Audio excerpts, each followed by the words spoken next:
बिस्मिल्लाहिर्रहमानिर्रहीम। शुरू करता हूँ अल्लाह के पाक नाम से जो बहुत बड़ा मेहरबान निहायत रहने वाला है। दोस्तों, बहनों, भाइयों, बुजुर्गों,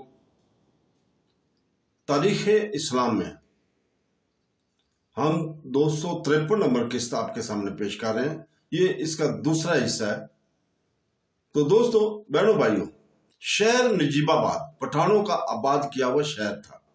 यहाँ पठान एक मुअज़्ज़ज़ कौम समझी जाती है, जिनको हर किस्म की दौलत और हुकूमत और इज्जत हासिल थी। गदर सन 57 हिजरी के बाद जब पठानों पर तबाही आई तो बहुत से रामपुर, बरेली, शाहजहांपुर की तरफ जाकर आबाद हो गए। बहुत सौ की नस्लें मुनक़ता होकर नामो निशान गुम हो गया। बहुत ही थोड़े बाकी रह गए जिन पर अफलास ने तारी होकर इसे ऐसे सतम ढाए कि अब किसी कतार शुमार में नहीं आते।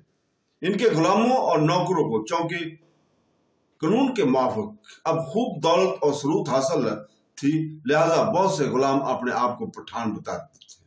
बहुत से जोगी बच्चों ने अपना सिलसिला निसब नवाब नजीबुद्दौला से मिला दिया। बहुत से तितलियों, सिक्कों, हजामों, जिलाहों, मरासियों, धोबियों, बागबानों, माहीगीरों ने अली अलान अपने आप को पठान और खान कहलाना शुरू कर दिया है, और माल और दौलत की फरावानी ने इनको अपने असली निस्ब पर कायम नहीं रहने दिया। चुनाचे किसी नजीबुल तरफैन पठान की अब ये मजाल नहीं है कि इनको इनका असली शिजरा निस्ब सुनाए और आजकल की नई पौध को समझाए कि नजीबाबाद में कौन असली पठान है और कौन निकली, जबकि हम अपनी आंखों से लोगों को अपने निस्ब तब्दील करते और दूसरे निस्बों में शामिल होते हुए देख रहे हैं। तो ये बोया माहीगर के बेटों का दौलत हुकूमत के मुकाम पर रफी तक पहुंचकर अपना सिलसिला निस्ब शाहाने ईरान से मिला देना हमको हैरत में डालता है। बाकान बिन काफी ने जब अहले विलियम को अपनी फौज में भर्ती किया तो बोया के तीनों बेटे भी इसकी फौज में भर्ती हो गए। जब मकान को नाकामी हुई और इसका काम बिगड़ गया तो इसके बहुत से आदमी जुदा होकर मरवी के पास चले आए। मरवी ने इन लोगों की खूब कदर दानी की और हर एक को इसके मर्तबा से ज्यादा मुनासिब अता की। इन्हीं लोगों में बोया के तीनों बेटे भी शामिल थे। उन्होंने अपनी खिदमत गुजार मुस्तदी और खुशियारी से मरवी की खिदमत में रसूख हासिल कर लिया और मरवी ने अली बिन बोया को करख की हुकूमत पर ममूर करके रवाना किया। अली बिन बोया के हमरा इसके दोनों छोटे भाई हसन और अहमद भी रवाना हुए। इन दोनों मरवी के जानिब से रे में इसका भाई हुकूमत कर रहा था। वसीकर ने हुसैन बिन मोहम्मद उर्फ हमीद को अपना वजीर बना रखा था। अली बिन बोया जब रे में पहुंचा तो इसने हमीद से मुलाकात किया और एक खच्चर बतौर नजर पेश किया। इसके बाद करख की तरफ रवाना हुआ। वहां जाकर हुकूमत करने लगा। मरवी को जब अली बिन बोया की तरफ इस तरह हमीद से मिलने और नजर पेश करने का हाल मालूम हुआ तो इसको शुबा गुजरा कि कहीं मकान के पास से आए हुए सरदार जिनको अच्छे अच्छे ओहदे और शहरों की हुकूमत सुपुर्द की गई है, आपस में कुछ साजिश करके बै से तकलीफ ना हो। चुनांचे इसने अपने भाई को लिखा कि मकान के पास से आए हुए जिन लोगों को इस तरफ शहरों पर ममूर किया है सबको गिरफ्तार कर लो। और चुनांचे बाज तो गिरफ्तार कर लिए गए, मगर अली बिन बोया को जो करख पर काबज हो चुका था, फसाद बर्पा होने के अंदेशा से गिरफ्तार करने की कोशिश नहीं की गई। अली बिन बोया ने करख के नवाह में कई किलों को मफ्तू किया। इनमें से जो माल हाथ आया वो लश्करों को तकसीम कर दिया। इससे सिपाहियों को इससे मोहब्बत होगी और इसका रोब और दबदबा तरक्की करने लगा। सन 321 हिजरी में मरवी ने इन सरदारों को जोरे में नजरबंद थे रहा कर दिया। जो नजरबंद थे वो सब करख में अली बिन बोया के पास चले गए। इसने इनकी बहुत खातर मदद की। इन अयाम में एक दिलीमी सरदार शेरजाद नामी एक जमीयत के अली बिन बोया के पास आया और इसको सफान पर हमला करने की तरकीब दी। मरवी को जब मालूम हुआ कि तमाम दिल्लियों को जमाउ अली बिन बुय्या के पास हो गया है। तो इसने लिखा कि इन तमाम सरदारों को जो रहा होकर गए हैं हमारे पास वापस भेज दिया जाए। अली बिन बुय्या ने इस हुक्म की तामील से इनकार कर दिया और शेरजाद के हमराही में इस्फहान पर हमला करने की तैयारी करने लगा। इस्फहान में इन दिनों मुजफ्फर बिन याकूत और अबू अली बिन रुस्तम हुकूमत कर रहे थे। ये दोनों खलीफा से नाराज और बगावत का ऐलान कर चुके थे।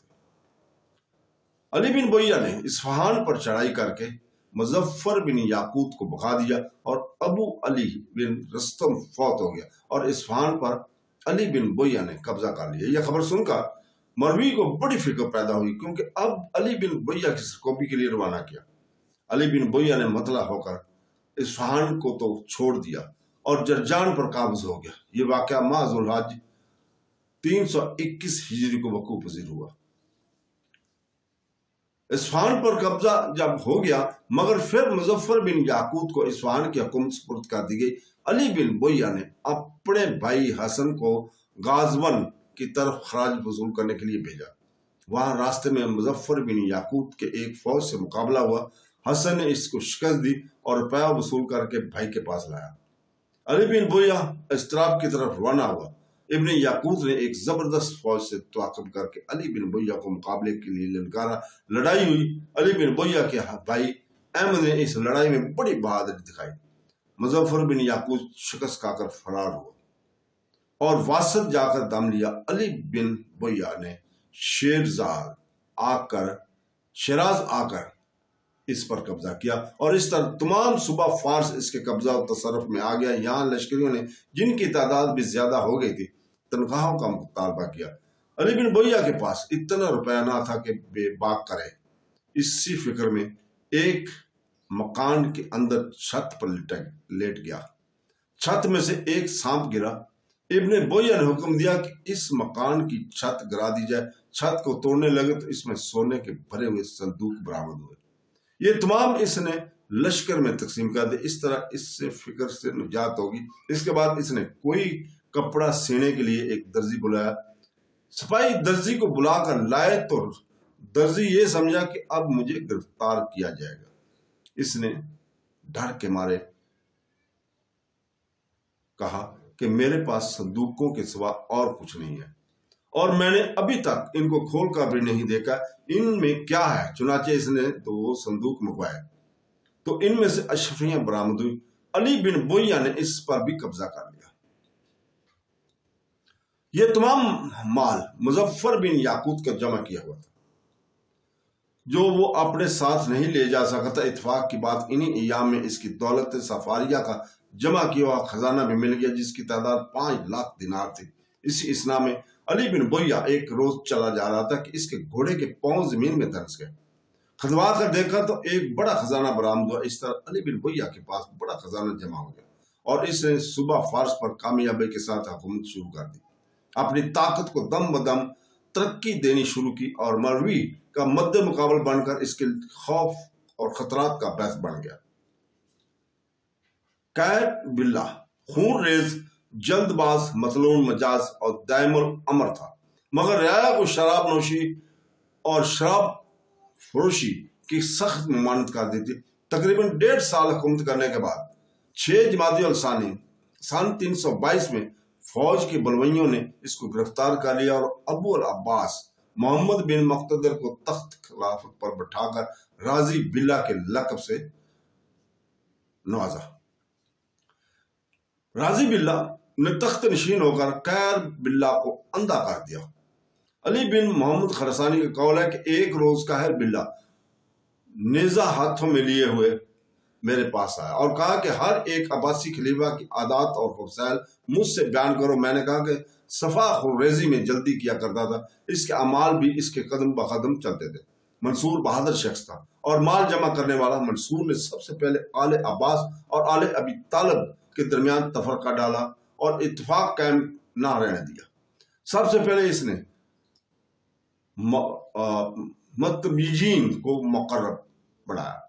सरियानी और अजमी किताबें, मसलन अकलीदें, कलियात और यूनानी किताबें इसके लिए तर्जमा की गई।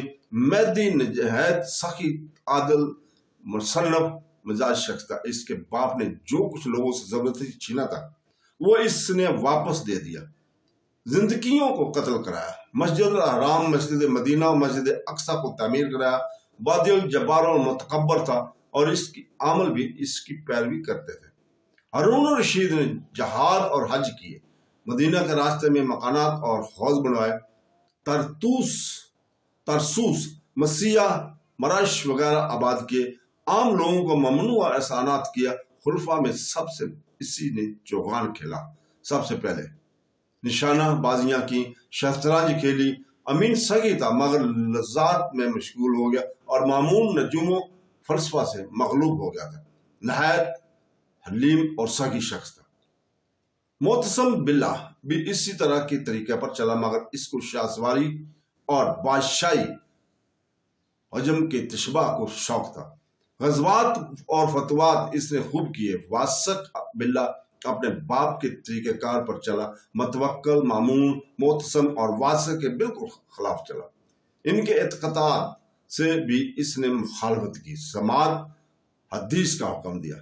لوگ اس سے عام طور پر خوش رہے. غرض اسی طرح وہ اور خلفاء کا حال پوچھتا جاتا تھا اور میں بیان کرتا جاتا تھا. سب کچھ سن کر خوش ہوا اور وہ چلا گیا. تو دوستو اس کے ساتھ ہی یہاں پہ ہم لوگ کل انشاءاللہ تعالی راضی باللہ، خلیفہ راضی باللہ کو بیان کریں گے. کل تک کے لیے اجازت. اللہ حافظ.